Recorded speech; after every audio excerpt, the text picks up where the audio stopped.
Aristote, né à Stagir en 384 avant Jésus-Christ, disciple de Platon, il ne prend pas sa succession à la tête de l'Académie. Il fonde le lycée, qui devint l'école péripatéticienne. Il a élaboré et enseigné ses recherches et son œuvre d'une portée considérable, comparable à celle de Platon. Il meurt en 322 avant Jésus-Christ.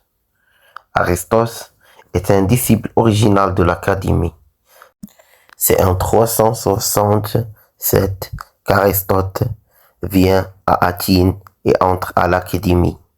Il suit l'enseignement de Platon et y reçoit sa formation scientifique et philosophique.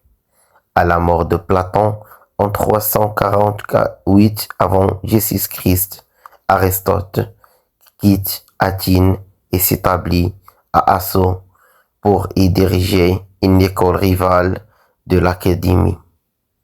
En 343, il est appelé à la cour de Philippe de Macédoine, devenu le maître de la péninsule grecque, pour être le précepteur de son fils Alexandre.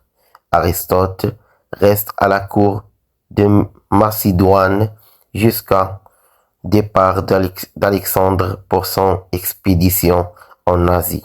C'est en 335, de retour à Athènes, qu'il fonde le lycée. À la mort d'Alexandre, Aristote est inquiété et doit se réfugier dans l'île d'Eubée, à Chalcis, où il meurt un an après. L'œuvre d'Aristote est considérable. Une grande partie des ouvrages d'Aristote, ceux qui étaient destinés au grand public et qui étaient constitués de dialogues, ont disparu. Ne reste que des ouvrages ésotériques qui étaient réservés aux disciples.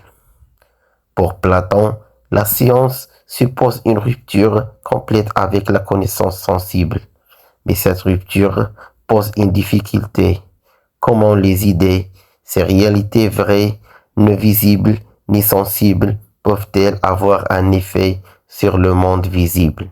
Ces élans sont tout à fait séparés. Pour Aristote, la science commence avec la sensation et n'est rien que nous connaissons d'abord par l'expérience sensible. Ceci est tellement vrai que c'est par là qu'on peut réfuter le plus radicalement des thèses sophistiques, comme celle de Protagoras, selon laquelle il y a autant de vérité que d'opinion.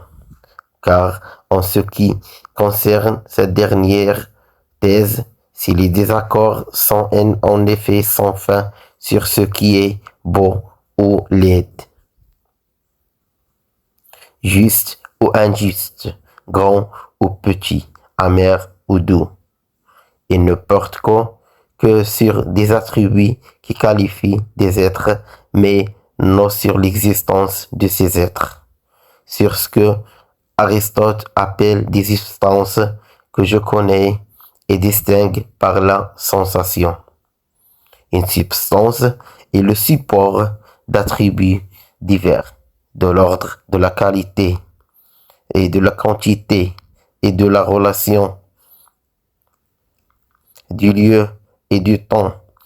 Une substance ne peut être attribuée d'une chose. On ne peut pas dire que l'être Socrate est l'attribut d'un être qui s'appellerait Callias. Socrate n'est pas Callias. Une substance est un individu déterminé dont l'expérience atteste l'existence. On ne peut pas dire en revanche que les attributs existent au même titre que la substance.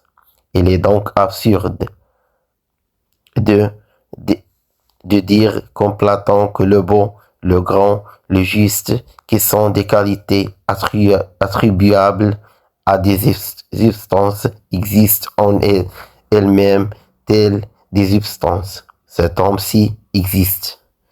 Quand je dis qu'il s'agit d'un homme, je lui attribue la qualité d'homme.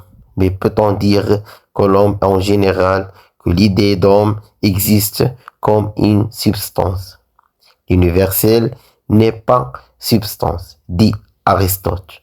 Et pourtant, il n'y a pas de science de l'individu, dit Aristote. Il n'y a de science que de l'universel et du général.